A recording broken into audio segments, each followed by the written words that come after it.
All right, there, sports fans. This is Trig. I'm going to start a little bit on high intensity training and just kind of see where this goes. This is going to be more than one video, and it's going to be very rambling because this is completely unscripted. I'm doing this while I'm driving. I'm going places. The reason I do it while I'm driving is because it's conversational to me. It's like you're here in the car with me. You know, I'm not standing in front of some chalkboard and all that kind of stuff. So just bear with it, be patient with it, and understand that probably the 20 people who actually watch this video, that's my audience. Some of y'all already kind of know what's going on. You already have your own ideas. You got a good foundation, and so kind of speaking to you. I'm also not Dr. Ken. This is not a Dr. Ken lecture. This is not a "this is how Dr. Ken does it" type deal by any means. I want to make that kind of like the preface to this entire deal. I do not speak for Dr. Ken. I never have, and never will. Never have tried to. He has never asked me to, and so forth and so on. If you want Dr. Ken, and there's nothing, I mean, believe me, that's a great place. I want Dr. Ken, you know what I'm saying? I mean, I'm not trying to separate myself from Dr. Ken other than the fact that I am not Dr. Ken. So if Dr. Ken is what you want or what you want to hear, there are plenty of places on the internet to get Dr. Ken, and Dr. Ken is one of those places. So, this is not a negative statement by any means. It's a very respectful statement is what I'm trying to establish here, that I am not trying to speak as, for, or by, or with, or anything else Kenneth Leisner. So I guess the next thing might be that there's a basis to what I am trying to accomplish when I'm training somebody, and I haven't trained anybody other than myself and my wife in quite some time. So I'm sort of speaking out of school in some ways because I don't do this anymore for a living. But when I was doing it for a living and when I was training people, it was always essentially from an athletic standpoint. I am not, never have tried to train or to coach a power lifter or a bodybuilder in the sense of somebody who is trying to do that, essentially vocationally or at a professional or high-level amateur level. It's never been what I've tried to do or what I've been trying to do.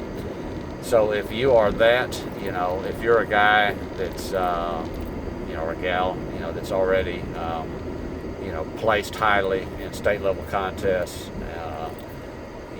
whether it be bodybuilding or powerlifting or something like that, strongman, whatever. What I'm fixing to talk about is not for you. You already know what you're doing. Hopefully you do. There are better resources for that. That level of competitive bodybuilding or lifting or whatever than this little simple video or video series that I'm getting ready to do. But if you are a hardcore gym rat, whether you're bodybuilding, power building, strength training, or you're doing it for athletics of any type, whether it be rugby, soccer, high school or even college level football, mixed martial arts, those type of things. Yeah, I think that what I'm fixing to try to partake of, or let y'all partake of, is got some value there. I've worked with athletes, high school, college, Division I, and had a lot of success with them. Got them where they wanted to go and where they needed to go in a relatively short period of time. So I'm not the only person that's done that. I don't hold myself up, as some sort of a super duper authority because of that. I'm just saying that's been my experience. So I'll take that with a grain of salt because it's also been other people's experience. Let's kind of get down to some meat and potatoes. I guess, three basic levels of approaching any sort of training, and that's based upon your supplementation, for lack of a better word. You got people that are completely 100% natural, and that's cool.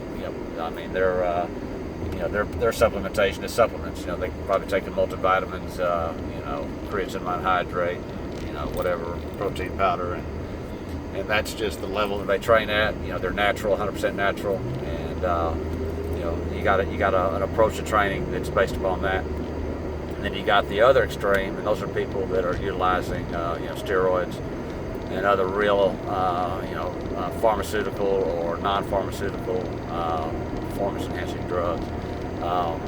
And that's a whole different level of training. I don't have any moralistic opinion on that.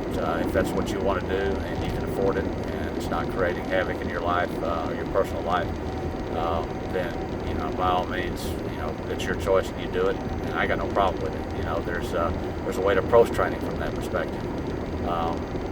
It's a whole lot different than the natural approach. And then there's that mid-range. Mid-range is people that are using pro-hormones, and I'm talking about real pro-hormones, not that's some stuff you buy out of GNC, but gray market stuff. They're using SARMs or SARMs. Selective androgen receptive modulators, or whatever they're called, or maybe you're on testosterone replacement therapy. That kind of puts you in that same realm. People that are doing things, that mid-range to increase the recovery. And trust me, if you are on, some testosterone booster that you bought off of bodybuilding.com, you are not in that mid-range. You are basically that first range. I go through the whole deal on testosterone boosters. They're a waste of time, they're a waste of money, they're ridiculous. There's probably every $40-50 you spend on that bottle, you probably could have done a whole lot better in buying a decent whey protein isolate or something like that. But if you're on a testosterone booster, you are not in that mid-range. You are strictly in that first range.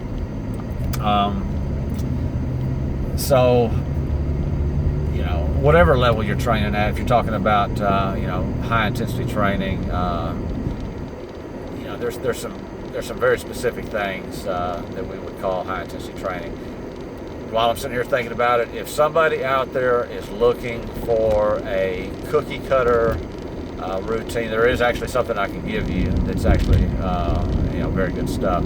If you need something that is already kind of spread out there on the internet, researchable, that probably approaches high intensity training methodology that Arthur Jones or Kenneth Leistner or some of these other high intensity folks would say, we would give that our stamp of approval. That's going to be Dante Trudell in the dog crap training. If you hear sirens going off on this, that's because there's a cop doing something out there, and it's annoying.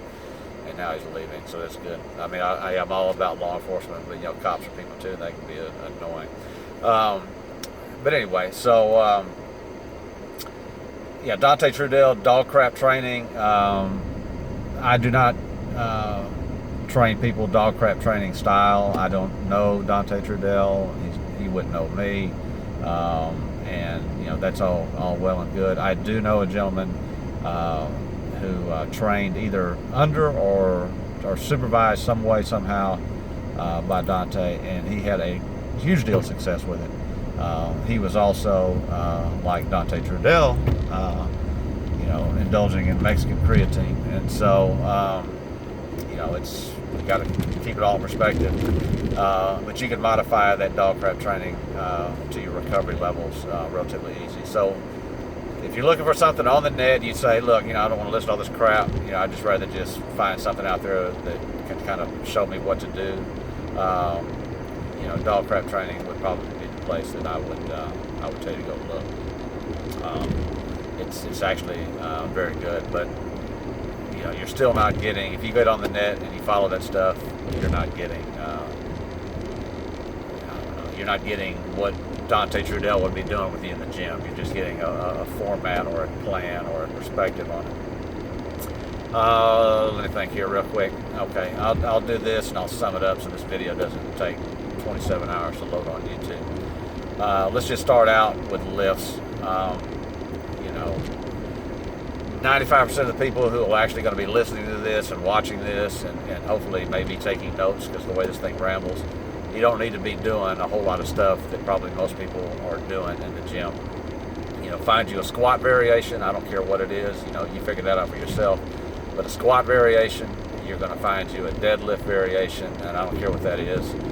There's 100 of them out there. You know, get on testosterone.net or whatever it's called, and they'll have all those variations. You're going to need a standing overhead press type movement. I don't care what it is. None of these do I care what it is. You're going to have to find a variation that works for you, or several variations. But anyway, okay, back to this. Squat, deadlift, overhead press of some type, a prone press. I prefer a close grip bench press over a standard powerlifting or bodybuilding style bench press, and I'll get into that later. But I would say a close grip bench press. And then you're going to need some sort of a rowing movement. You're going to need some sort of a chinning or pull down type movement. And then, you're obviously going to want something to work directly on the biceps and something to work directly on the triceps. You know, curls and some sort of a press down movement. These are we'll get into that. And then, if you're an ab guy or an ab gal, do some abs. You know, if you want to do neck work and grip work and all that kind of stuff, that fits in there as well. But the body really only moves in certain ways. You've got a lower body push, with the quads, and you've got a lower body pull, which is going to be hamstring, hip dominant. So as your squats and your deadlifts, and then you're going to have a vertical push and a horizontal push. There's your overhead press and your bench press variations. You're going to have a horizontal pull and a vertical pull, and there goes with your rows variations, your pull down variations. And then after that, it's just going to be beach work, bis and tris and that type of stuff. You start getting into stuff that varies from that, and then you can do it, but you're going to start losing focus on what the important things are. So there you go. We'll talk about some stuff and how to make that all apply, but I'm going to stop this video right now just for the sake of brevity and uploadability. If you got questions, you got thoughts, you got comments, Adam, ask them. Say, hey, it's not the way I think, and that's fine too, because I don't always think the way other people think myself. So y'all be good, y'all take care, adios.